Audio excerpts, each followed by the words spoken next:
evening, Papua New Guinea. Welcome to Sports Scene. Great to have your company. Now, joining me on the show tonight, we have the entire sports team, except Elijah is not here, unfortunately. Hopefully, he could join us next week. But here tonight, we have Dini Rose, Jeremy, of course, and Shane. Great to have your company, guys. How was your weekend? Oh, mine was pretty good, actually. I spent a lot of time at home enjoying myself there. But I think it was the two of you that were doing a lot of the runs over the weekend, yeah? Yeah, we covered a lot of sporting action, PIH, CIC Grand Final, PMSA, and MRDC 9s. What about you, Shane? Yeah, I spent my Sunday out on the golf course. Actually, the Telecom Pennants 2017 season kicked off, so yeah, I was there the entire day. Thanks, guys. That's right. We do have a great lineup for tonight's show, but without any further ado, let's see what we have coming up for you tonight.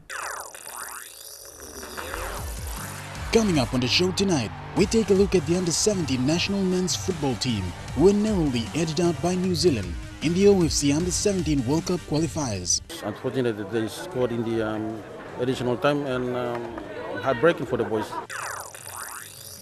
SP Brewery announced as platinum sponsor by Rugby League World Cup CEO Andrew Hill.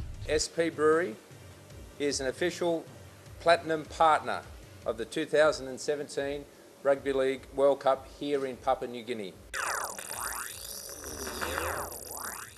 PNG athletes make waves overseas, and Taekwondo fighters receive certificates, and more. Yes, an interesting lineup there, but without any further ado, here's our weekend sporting briefs.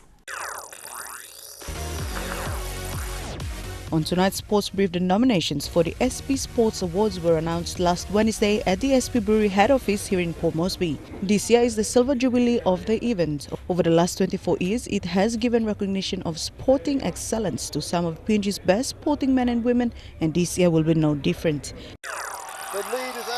And USA-based athletes have been performing well in various track and field events. 9 of the 11 athletes have recently made waves and have broken their own national records. Among them was Relly Kaputin, who stood out as she won all of the 3 jumping events, long, high and triple jumps, and she broke 2 of the national records while at it.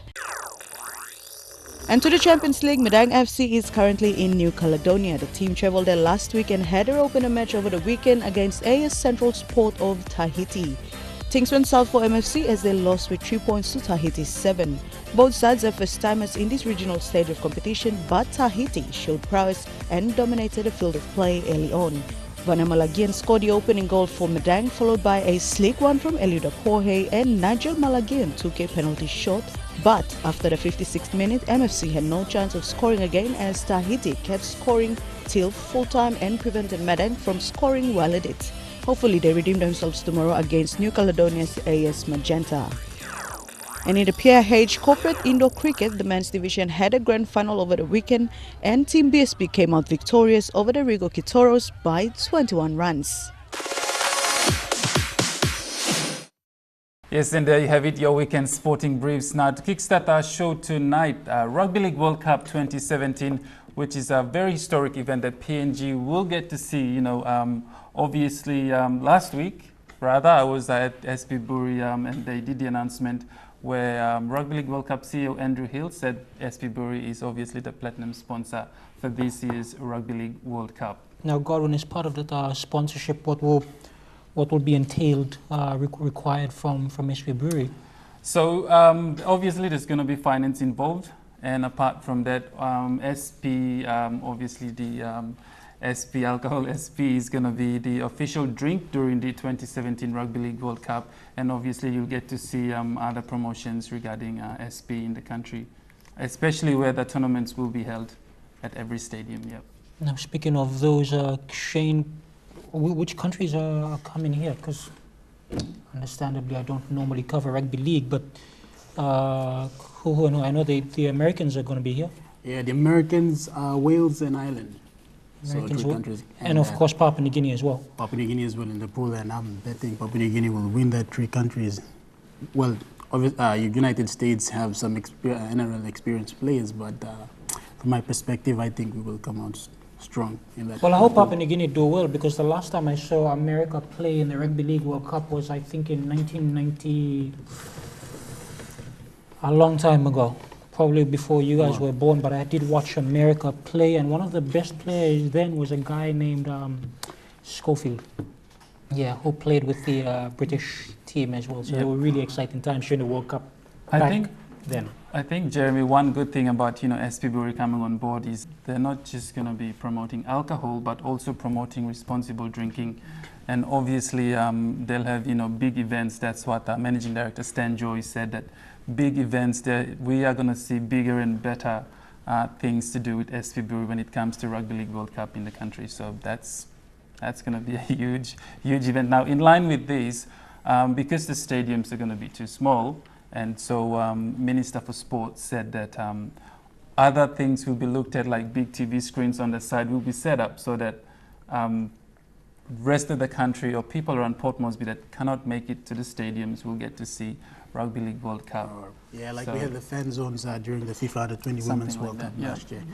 Yeah, it'll be exciting, all right. Anyway, moving on, still on SP Brewery now. SP Sports Awards not too far away. So Shane, why don't you tell us a little bit about the launching of the SP Sports Awards? Yeah, well, Godwin, the launching of the SP Sports Award 2017 was held last week, Tuesday, the 22nd of this month. Yep. Of course, the nominations are open now to the public to get out there and vote for their athletes and officials, as well as the team performance of the... Actually, there are 11 categories for this year. Some of them include male and female athlete of the year, team of the year, national performance of the year, and of course, the special one, the People's Choice Award. Yeah, exciting time. Also, SP Brewery marking its 25 years in sponsoring the SP Sports Awards. So it's a silver jubilee celebration. Shane, just a question to Jeremy. You've obviously been part of this. What are some of the changes that you'd like to see this year, or is there anything different that SP Brewery should do, just regarding the SP Sports Awards? Not so much SP Brewery, but I'd like to see a change in how the SP Sports Awards are actually done, because I think one of the newest changes that they made about 2 years ago was the introduction of the Team of the Year, looking at the national performances. Because a lot of times, for the past 15 years, you have to admit, we've seen the same people win the SP Sport Award year in, year out. No more of that. Let's start seeing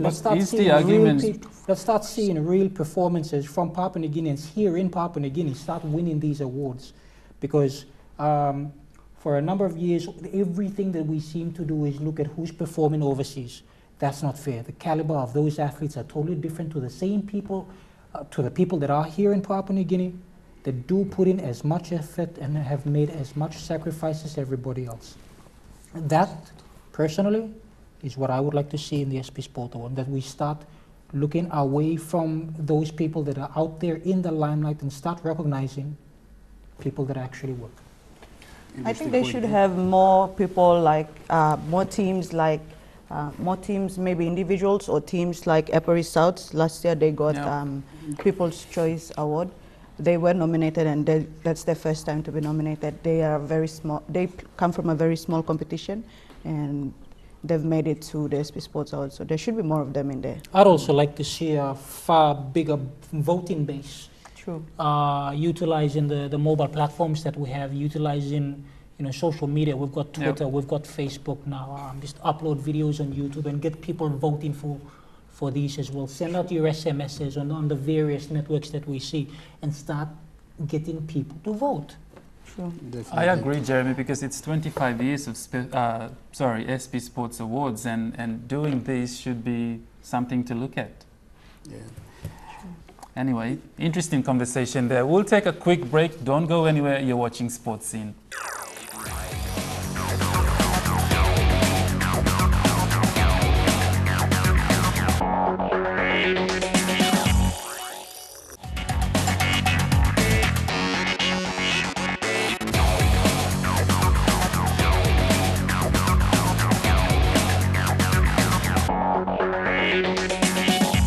Yes, and there you have it. What a disappointing loss. Guys, what are your comments on that? Well, first of all, I'd like to commend Harrison Kamaki on a job well done. When I was obviously very much younger than I am right now, I did have that privilege of joining the train-on squad only for the PNG Under-17 squad. Yep.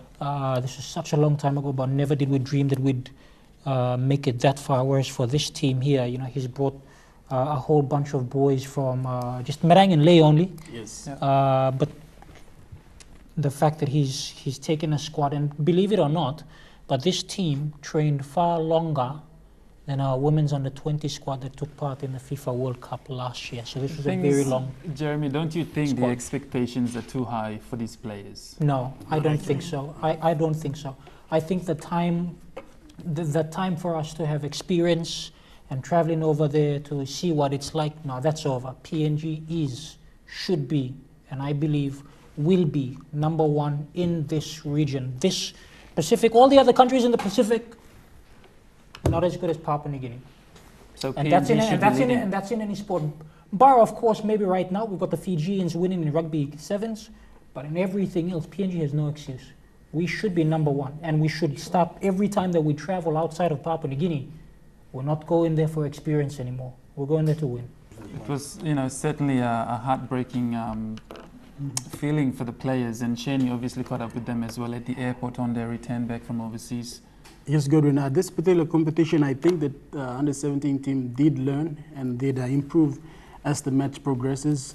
Given the first match against New Caledonia, they scored the first points, but New Caledonia eventually came back and win 3-2.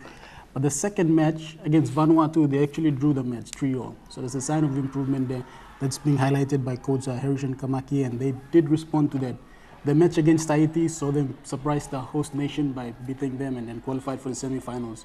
Going up against New Zealand is a tough side, but the boys did show that they've improved. And they kept the New Zealand side goalless till the second half, and then New Zealand broke to score 2-1. And after the grand final against New Caledonia, they beat New Caledonia 7-0. And that's a tough PNG side, see. So, now, just quickly before we go to the OFC League, Jeremy, so now that the players are back from New Zealand, what's the next step? Do the players go back to their own places where they came from around the country? I spoke with Coach Harrison Kamaki upon their arrival, and he mentioned that his plan now moving forward for the under-17 side is to push them into the best United side, which is NSL team. And also some of his players will take part in the under-20 side. So there's a positive step forward for the team. Well, the PNG Football Association have stated that they're now pushing for what is called an education center. And what that does is they have a monitoring and evaluation continuously, which means we bring back our under-17 boys and we don't just send them back home. Every few weeks, every few months, we'll bring them back, keep the squad together. This is the same team, I'm hoping, that they used to build our under-20 squad. And with the Pacific Games coming up in 2 years' time, these same boys, including the ones that took part in Vanuatu with the under-20s, become our next under-23s. We've got bronze after 28 years. 2 years' time, 2019, Tonga, Papua New Guinea is coming. You have to bear in mind that this squad that went over to Tahiti, none of them have international exposure, no international, representatives from overseas that took part. All of them home-based players, so it's actually an achievement of its own. Oh, great stuff there. But, you know, still on football, Jeremy, what can you tell us about the OFC League? Well, I know very well that Denero's Raiko's going to love this. Your boys from Madang have traveled representing Papua New Guinea for the first time in the OFC Champions League. Nothing else from me. Take a look.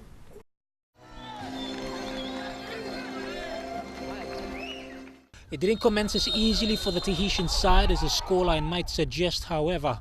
Within a couple of minutes of the opening whistle, referee Campbell Kirk-Wall was sounding it again and pointing to the penalty spot after a foul in the area. Vanya Malagian stepped up to open the scoring and hand Madang a historic goal of their own. It took Central a bit of time to settle into the match as the fast-paced, direct style adopted by Madang forced them to take a cautious approach. In the 38th minute, however, things took a positive turn for Central as Chilean import Cesar Castillo sent a solid strike past the diving Glenn Agat. Just ahead of the break, 1 minute of play triggered a turning point in the match as Jacob Sabua was cautioned for a foolish tackle on Castillo on the edge of the Madang area. Matatia Palma delivered a perfect cross to an unmarked Diego Cifuentes. 4 minutes after the restart, a second yellow card was picked up by Sabua, leaving Madang with over 35 minutes of football to play with one man down. The floodgates would open in the 56th minute as 2 goals in the space of 2 minutes, courtesy of Castillo and Sergio Sandoval, doubled their lead. Substitute Fred Tiso got on the board only minutes after coming on. Against the run of play, Medang managed to pull one back to Elido Pohe. But Central soon extended their lead even further as Vanuatu international Kensi Tangis added a 6th. A second penalty for Medang was awarded in the 84th minute, giving them a third after Nigel Malagian sent the keeper diving the wrong way. There was still time for one final effort from Central, with Miguel Este firing in a late one. It's a first-time experience, and you know, getting 3 goals against Tahiti, who's been there all the time, it's good. The positive part about it was when we held the ball, when we started playing the 1-2, you know, the quick passes, Tahiti wasn't there for us. But you know, it's part of the game. The 4 Group A sides will return to action on Tuesday when Lupe Olasoaga play Medang at 5 p.m, followed by the Francophone showdown between Magenta and Central Sport at 8.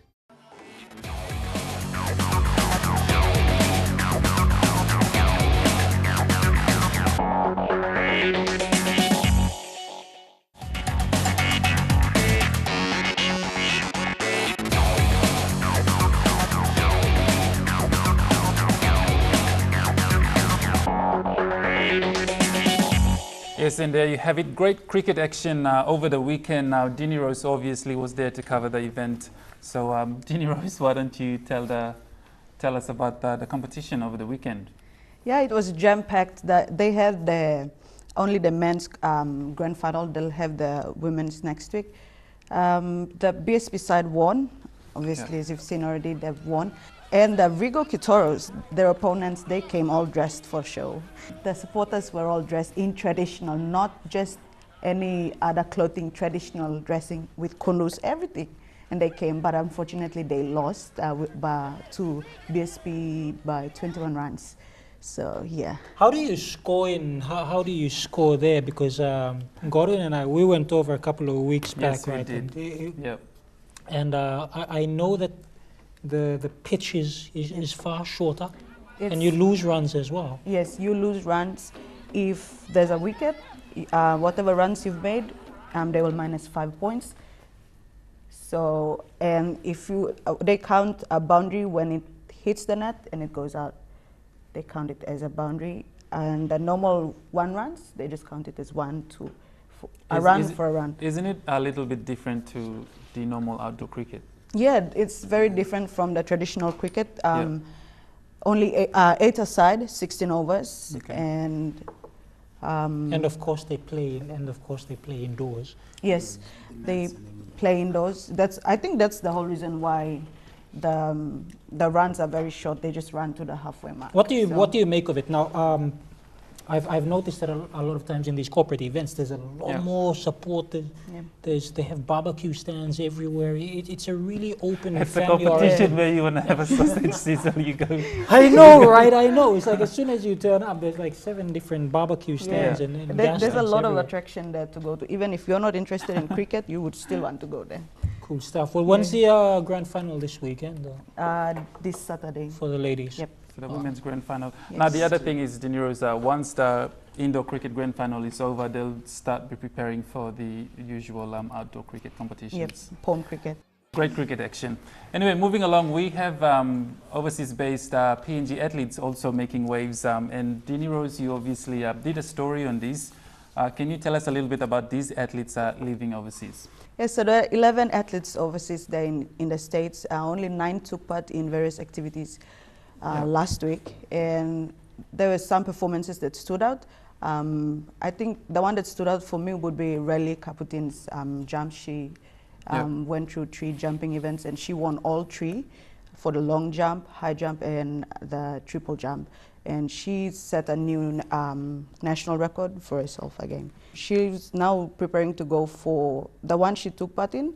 That's for the NCAA Division II championship. Yep. So for next week, she's going to go for the national championships to take part in all 3 events again. So it's interesting enough that Tony Green has done so much for these athletes living in America And not forgetting our sprint queen, PNG's, or Pacific sprint queen, I should say rather.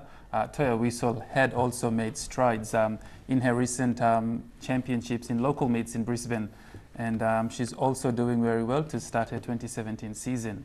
So, you know, I actually have to show you the videos. Why don't we take a look at Toya's 100 meter sprint and 200 meter sprint as well. Sure.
Yes, and what a great race for Toya Whistle, obviously to kickstart her 2017 season. We'll go for a break, so stick around.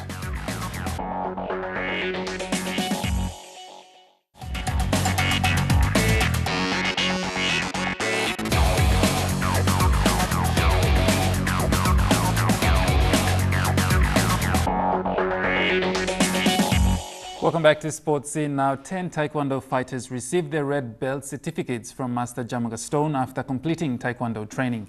Now, Master Stone was pleased by the level of professionalism shown by the fighters during the training workshop. Let's have a look. To be honest, I found it very interesting and very challenging. But in a short space of time, they adapted well in Taekwondo. And what we've seen today is the fruits of all that hard work. They've gone through an Hapkido international seminar last December. They did a Taekwondo grading at the same time, witnessed by Master Brett Hope from Australia. And now that they've gone to a next level up. So this presentation is all about giving them certification and also giving them documentation as a recognition of doing actually Taekwondo WTF in Papua New Guinea. And I'm proud of it that Minister Chen is part of that program. Very encouraging. It's surprised me that the students have come up this far, but I know they have a good coach and mentor, and they have good foundation in their training, so I'm very happy and very pleased about the presentation today. Yes, and there you have it, our very own NCD Taekwondo fighters receiving their red belt certificates. It's almost about that time, guys, where we have to wrap up, but let's talk about what's coming up next week or what's happening next weekend. Any ideas? Well, for me, the Interest Super Cup is starting soon, so tomorrow I'll be heading over to the NFS. Yep. The Hunter squad will be named tomorrow, so I'm looking forward to it. So for this weekend, I'm not going to miss the PIH CIC Women's Division Grand Final. Any reason why?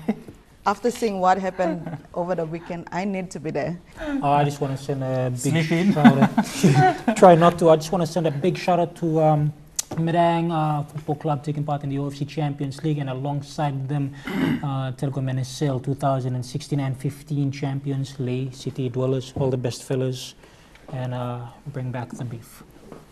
Well, you know, guys, there's going to be so much happening over the weekend. We've got the under 18 and under 15 men's beach volleyball competition that's been running for a few weeks now. We've got the rugby nines, MRDC nines. There's also, I think, the championships grand final is on the weekend as well. And next week will be the last week for the pre-season for Capital Rugby Union. Capital Rugby Union, yeah. And I think that's pretty much the wrap up for next weekend's Oh yeah, activities. and for the guys playing in Newcastle, you can catch the live updates on Twitter. Yeah, tomorrow they'll be playing AS Magenta, New Caledonia's AS Magenta. So. This is Medang FC. Yeah, Medang FC. Stop being one-sided on your own people. Big shout out Hey guys, you guys need to see them play. Lay City Dwellers and Medang FC. Both teams will be taking part in the OFC Champions League, and we know you'll be doing the country proud. Well, guys, it sounds like we've got a big work ahead of us next weekend. But thank you so much for joining me on the show and keeping me company for the last half hour of the show. Thank you so much. Viewers, if you have any sports-related stories, please send us an email to sports@emtv.com.pg, or you can visit us here at Boroko Garden City Level 2, and we'd be more than happy to come out and cover whatever stories that you'd like us to feature on the show. Until next time, you keep it safe. It's good night from us.